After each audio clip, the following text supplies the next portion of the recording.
I just did some drawings here to show you about scroll work here. The first one is what I normally see a lot of people do. They cut straight onto this backbone here without any form, just using the same line. This is a problem with the air-assisted, I think, graver, because you're just using one movement instead of, it's on very small, so normally it's just a hand pushed on the small scroll. And of course with small scroll you can't really trace, use a tracing for it, so you've got to learn how to draw. So this is the one more or less to show you the negatives in the background here that makes a lot of difference.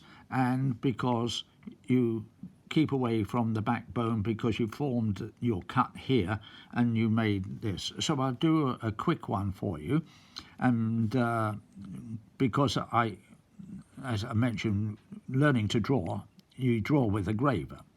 So first of all we will do the first cut here, which is the dark negative here. Then you would form another cut here, and then that deepens as you come around, you see. Now a lot of people leave a hook on there. I've seen it time and again, and instructors teach people to do this, and they shouldn't do it. So you cut round, you blank out that little bit there, so you've got a knob or whatever it is. So this is for a small scroll, but the original scrolls were, I will show you. You would put your cut there, right? So that's your first cut with a hand graver, and being small, it would do this. Now, when it's a larger thing, you've got to do a bit of cutting away. So you keep this negative like this. You start here, you form around it. So what shape leaf you want to do. There is doing that type of thing, but what you do is gradually increase your pressure, and then you get that teardrop, right? Now you've got the hook there. You cut that away if you want to, or you can cut in here. So now you're getting these negatives. And then you will form again, cut in your background here.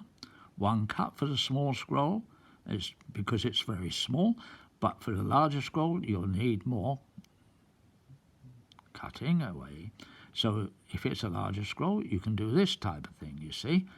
But there you keep away from the backbone here. If it goes onto there, it gets rather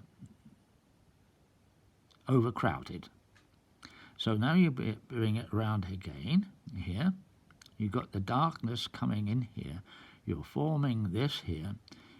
You come back into here, but you've got that, you see, that. You don't want that type of thing. So if you put another cut in here and take it away, leaving a darker background, you can bring it in here, and it keeps the leaves positive. This isn't very good paper to draw on, but I'm just quickly showing you. And there we go again. We cut this around here, and you can form it just by going around and round if you want to, and you can form these knobs, but you're keeping this. See, that's not very interesting. This starts to get more interesting. Come again with a cut. It's darker. You darken that.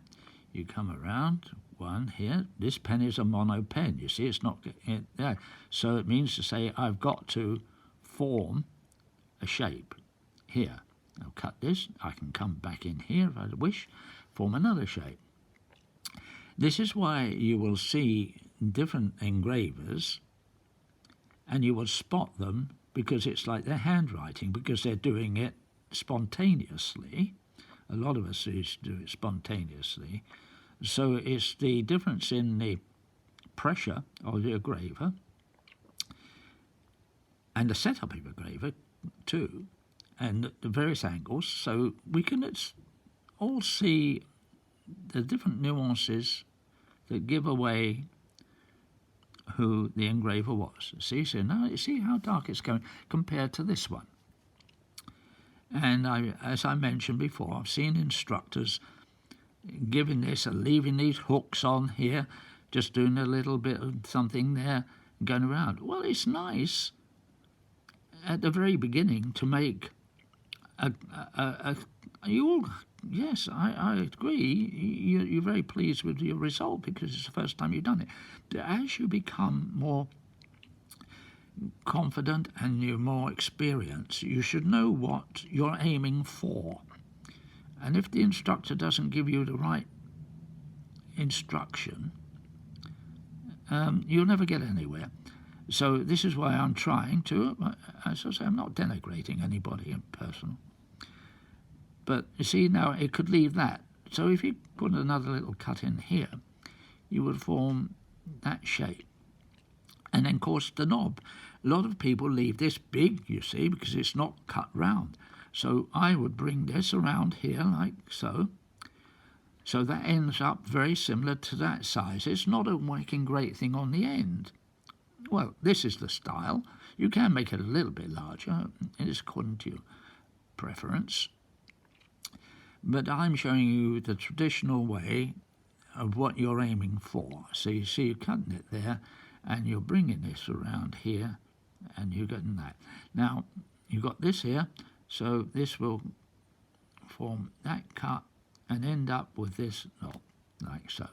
So all you're doing is you either put a bit of shading in here, or it's the shading, or it's the formation of the scroll itself. You see, you can change these little things, little nuances into that type of thing. So I'll leave you now because I keep this short. Good luck with it.